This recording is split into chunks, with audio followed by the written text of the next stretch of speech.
Thank you very much, Mr. Chairman. Assistant Secretary Robinson, would you say that poverty, failed governance, corruption in Guatemala potentially leads to more illegal immigration into the United States and kind of discourages investment in Guatemala?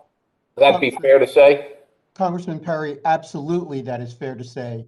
All right. One of the main reasons people are walking from Guatemala to our southwest border is because they feel like they have no opportunity in Guatemala because the system is stacked against I would find myself in agreement with you on that. But let me ask you this: is the CICIG, is that a good, respectable organization in your estimation?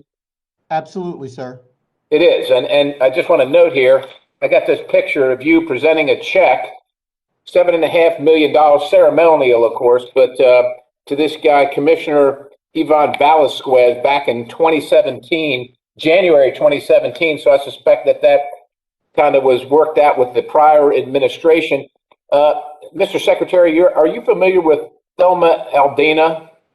Aldana. What's that? Attorney General. Yes. Yeah. So you're familiar with her? You know, she was a big supporter of the CICIG, right? That's correct. And you were in Nicaragua in 2015 when she was there, right? And you're probably also aware that she had 2 outstanding arrest warrants for corruption charges. Are you aware of that? That's in Guatemala. Yeah. And there are 2 arrest warrants now. They were not there in 2015. Yeah, so she was alerted in 2014 and 2015 when you were there of permanent residency cards being issued to people from Russia, China, Iran, Syria, Libya, so that they could get Guatemalan citizenship, but also U.S. citizenship. Were you aware of that? I can't imagine you weren't, but were you aware of that? I was not aware of that. Well, as our nation.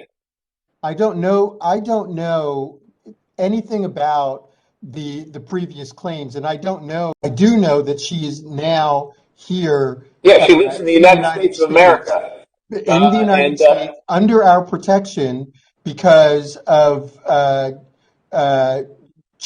false charges against her. Okay, so why don't we talk about some false charges? Are you familiar with Max Curran? I am familiar with that name.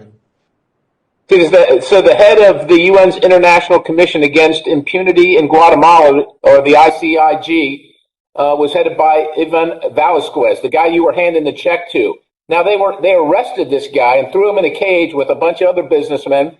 And then after years in court, they could find no evidence of a crime whatsoever. And this is an organization that taxpayer dollars supported, and you say is a good and reputable organization. Do you still stand by that? I do. Okay, and so you got this Igor Bitkov guy that Representative Smith talked about. He was ordered to pledge their fealty to Putin.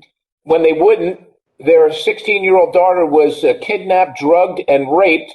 They had to pay a ransom to get her out. They fled to Guatemala. They went through a law firm to try and get their visas, and then the Russian government and this ICIG worked to get them thrown in prison.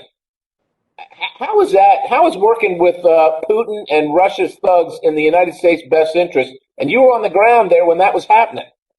CICIG did not work for Putin and did not work in Putin's interest. So you're saying the CICIG had nothing to do with it? The Bitkovs were caught. They were arrested for buying fake documents. They were tried. And they were exonerated. They exonerated by a lower court.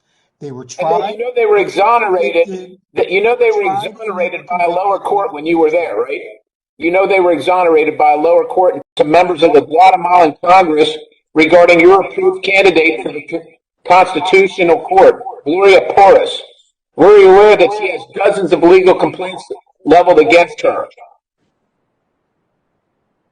Do you want me to answer that? Sure. I didn't threaten anyone. I didn't threaten anyone with the loss of their visa. Gentleman's time. Visas to members of the Guatemalan. I do know